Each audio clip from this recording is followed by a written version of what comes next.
Hi, this is Nando Reynolds, and I'm talking with you today about the process of learning.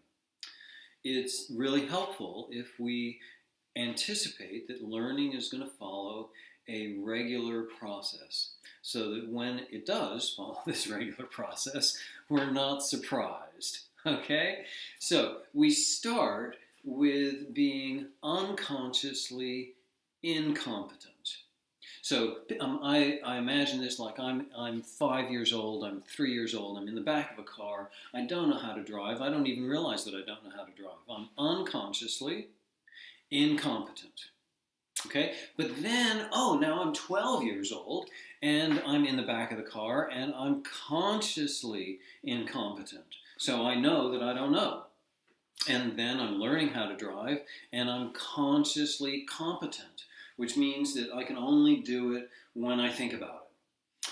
And then, as I practice and practice and practice and practice, I get unconsciously competent at it. So I'm unconsciously competent at all sorts of wonderful things. I can speak English, I can do this, I can drive, I can, walk and talk and all these amazing things that I can do that I'm unconsciously competent at. I don't think about how exactly it is that I'm going to do these things. And in fact, if you think hard about doing something that you are unconsciously competent about, you'll probably screw up. Okay?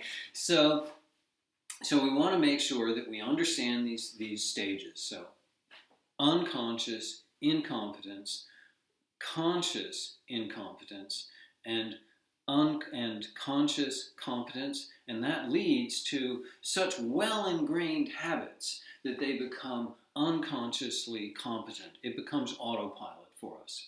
Okay? Now, the cool thing about this is that there's so much that we do that we're unconsciously competent at, and that's really what we're trying to achieve. I want to be magnificent at what I do without having to think about it. That's the level where artistry comes in, where we're so free to play that piece of music or work on whatever our activity is, that we have artistic expression and creativity that flows into that while we're doing it stupendously well. Okay, so that's our target. And the stages of conscious incompetence and conscious competence, they're frustrating.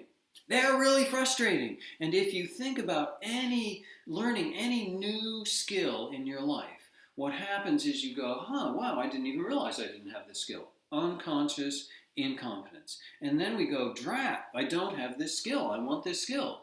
And then we have to do the hard work of acquiring that skill, and that is frustrating.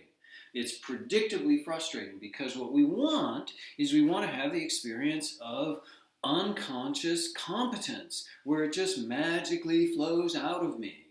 Right?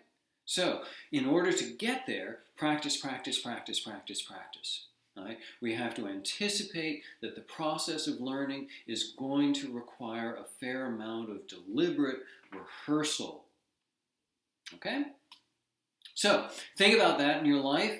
Enjoy integrating this material, and I'll talk to you the next time.